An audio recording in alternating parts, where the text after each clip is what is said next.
What's going on, guys? Boss Up 6 here, back to another video, and today I'm here to do a Raw review from the Ford Center Arena, I want to assume, in Evansville, Indiana. And oh boy, this show was not good. This was a bore fest like any other. Good God in hell, I would have rather watch a snail on a treadmill than watch this show, because this show was fucking sluggy. It was a bore to get through with long ass promos that amounted to nothing or went nowhere. There was, I think, 6 matches on this entire show. We were the 4th match in, and we were just hitting the 3rd hour of Raw. Jesus God Almighty! Again, let me know in the comment section below what you guys thought about the show. Also, today's kind of a tragedy because it is the 23rd anniversary of Owen Hart's tragic passing. For those of you who don't know, Owen Hart, brother of Bret Hart, part of the legendary Hart Foundation, the Hart family, the Hart dynasty. He was in a gimmick called the Blue Blazer, and he was going to face the Godfather for the Intercontinental title at Over the Edge 1999. And they were going to have him rappel down from the rafters, but unfortunately, a big accident, quote unquote, happened, and Owen plunged 70 feet chest first into the turnbuckle and was pronounced dead on the scene. The fact that Vince was so petty for the show, I understand the show must go on, but someone died in the ring. First of all, I resent your tone. Boy, Vince is going to hell. He's got a lot of skeletons in his closet for damn sure, but very, very, very tragic. But anyways, let's not let a anniversary of a death that happened or take this show.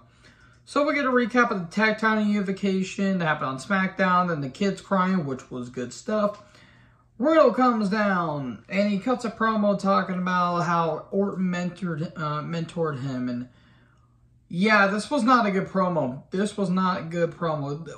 Almost like Riddle was basically repeating himself, and he sounded lost, which is not saying much because Riddle likes to smoke. Speaking of which, him and the Street Profits are going to be having a tag match later on. Yeah, this was not good. He's going to have vengeance on the bloodline. He's coming after Roman and for the Usos. Okay, cool. This was not a good promo. You make Riddle sound like an idiot for like 90% of his TV time, and all of a sudden you want him to go serious. I don't get it. Riddle's a hell of an athlete, but this was stupid. Really, really, really stupid. So anyway, we get a card rundown. Again, at the beginning of the show, I mean, they announced like 2 matches, and then they decided for the show to start. So then Riddle and the Street Profits took on Usos and Sami Zayn. Okay, why did this match go as long as it needed to? This match went about 15 minutes. It should have been at least 10. I understand you want to give the tag titles at least some notoriety, but Jesus Christ, this match felt like it went on forever. Good God. Anyways, Riddle was getting targeted with the ribs, but he just wanted to focus on getting the Usos. The Street Profits and Sami Zayn looked like they amounted to nothing. Like, they looked like they were just there just to have a match. Anyways, Zayn got hit with an RKO after Usos abandoned him. 1, 2, 3. Moving on. We get a recap of Lashley and Omos. This feud is still continuing. Why? Who knows? Because apparently WWE likes to watch me suffer.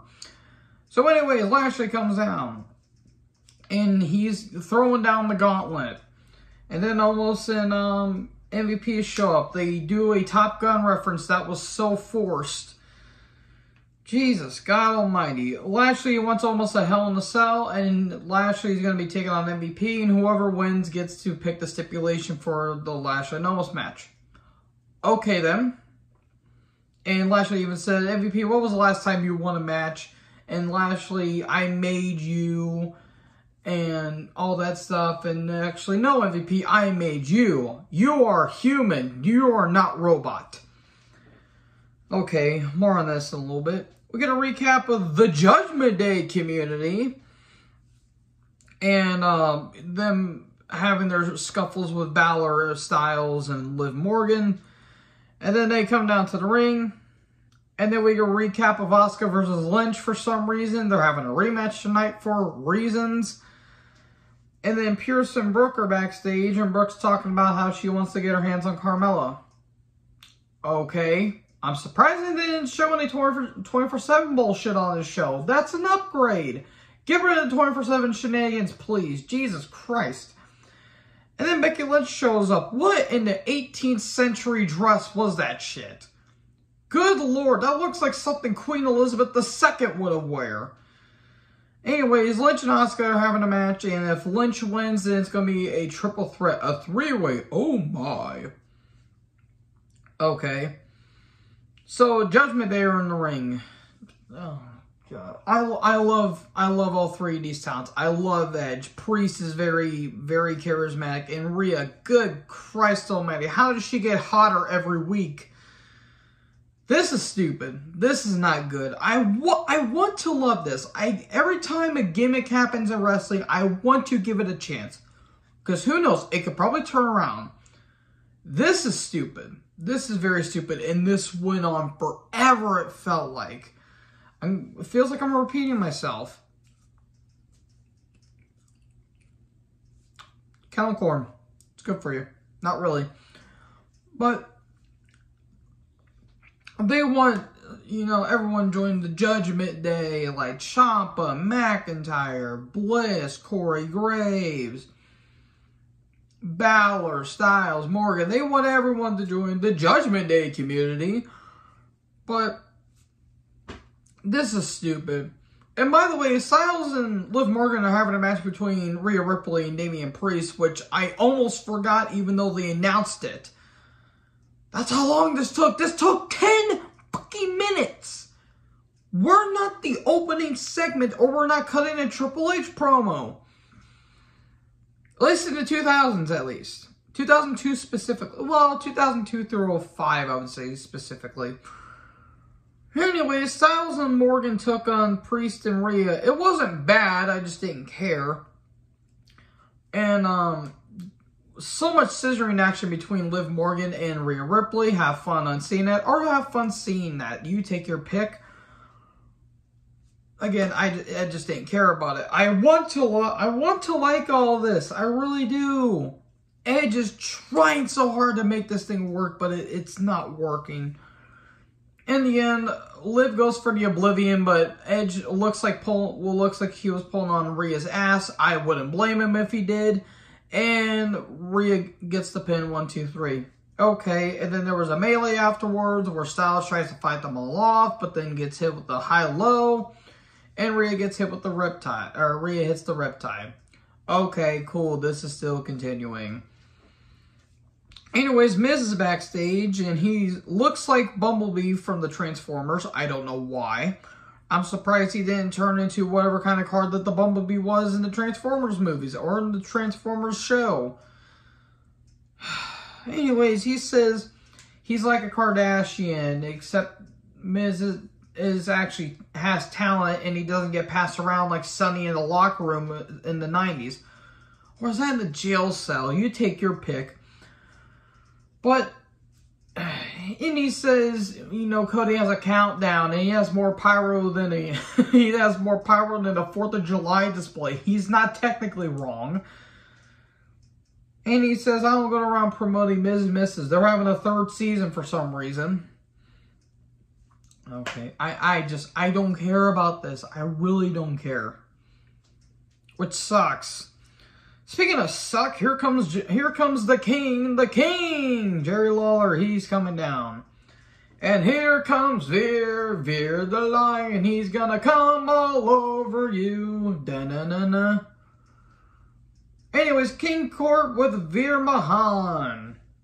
Lawler's trying to ask serious questions, and then he has the jokes as usual, quote the cliche, And then Veer says, I'm not here for jokes. And God, Lawler says, the Dominics. Look, I respect for what Lawler did for the business. He should not be anywhere near wrestling in 2022. Just stay home, please. I say the same thing for JR and AEW. I'm saying it for King here. Please stay home. Get some rest, please. But this was bad. This was not good. The Mysterios come down, and they have a bit of a scuffle with Veer, and Veer eventually just walks off. Oh, this show has gone to hell and hasn't come back since. Alexa's backstage, and she says, well, I'm going to face my former best friend and Nikki Ash, who's dressed up like a superhero, and I have a doll. Man, Alexa Bliss acknowledging the obvious? I'm shocked. But yeah, her and Nikki are going to have a match, and she says, well, how about Nikki goes to therapy? It really helps for you. Apparently, therapy really does work, guys. Trust me, I've been there. Anyway, Alexa took on Nikki with Piper Niven. And again, these matches meant nothing. They literally meant dick and all. And Alexa eventually wins, and the doll was watching. Okay, what's the end game with Nikki and Piper? Honest question, what is the end game with it? And again, I really like Nikki. When they allow her to do good stuff, she can go in the ring. She really can. Piper is very, very, very underutilized and criminally underrated. They are doing literally nothing with her. They're giving her a stupid-ass name because, well, she's bi, so we have to drop in a lesbian reference for God knows what reason. And Bliss is okay in the ring. Well, okay is kind of stretching it. She's really not that great in the ring. She's better as a talker as a manager. This stupid shit with the doll is goddamn stupid. Again, Alexa wins and life goes on. Rollins is backstage. He says eventually the clock will tick at 0. He's talking about beating Cody and all that stuff. Here comes Cody. Asuka's backstage. Big time baby. This is not working with Asuka, which is a shame because Asuka is very adorable and very, very, very charismatic and has a lot of personality, which some of these wrestlers clearly need. Looking at you, Riddle. Anyways, Cody versus The Miz. I did not really give a shit. It was okay, I guess. Miz hasn't really been amounted to anything in the past, 4 years, and that's even being generous. Anyways, during the match, Seth interferes and causes DQ, and Seth takes the belt that Cody gave to a kid, and he whips it. He whips Cody. Man, I never thought I would ever live to see the day, guys, where I would see one Caucasian white male whip another Caucasian white male with a white belt in front of an African-American wrestler or referee. Again, news at 11. So yeah, Cody gets whipped, and there you go. Cool. He gives the belt back to the kid. Okay, cool. If they don't turn Cody heel after he wins the title, I'm gonna be shocked. Because it's going to happen, folks. Whether you like it or not, it's going to happen. Because he's trained so hard to be his dad, and it's not going to work. Anyways, Ezekiel took on Gable for reasons, and eventually Owens is doing everything. He's pulling literally everything out of his ass to make this thing work, but eventually Otis and KO got ejected, and Ezekiel wins. Remember when Chad Gable could have been Kurt Angle's son? They could have done that storyline, but no, it had to be Jason Jordan, which, nothing against Jason Jordan. His time of wrestling was very, very tragic in all honesty. That's a real shame. I have a feeling he's never going to be in the ring again. Which sucks, because him and Gable as Alpha Academy were pretty fucking awesome. Or American Alpha. I'm sorry, not Alpha Academy. I'm getting that shit mixed up. American Alpha is way better than Alpha Academy. So anyways, Owen decided this and he wants Ezekiel at Hell in a Cell. Okay, cool. We get a recap of Cody and Miz that literally just happened 15 minutes ago. Cody's backstage. He says he's a little banged up and he'll prove that he'll prove to Rollins that it's going to be 3-0. Lashley took on MVP. It wasn't really that great, but to be fair, MVP is kind of limited because he's had a lot of hip surgeries. Almost kept interfering, and Lashley tried to get his hands on MVP, but eventually a count out, and MVP wins, and he gets hit with the Hurt Lock. And there you go. Okay, Lashley and Omos are having a match. For the love of God, don't make it Hell in a Cell. Please. Please don't make it Hell in a Cell, because if true, that might possibly be the worst Hell in a Cell match. You know how bad your Hell in a Cell match is when it's going to be worse than Taker versus Boss Man at Mania 15. That is saying something.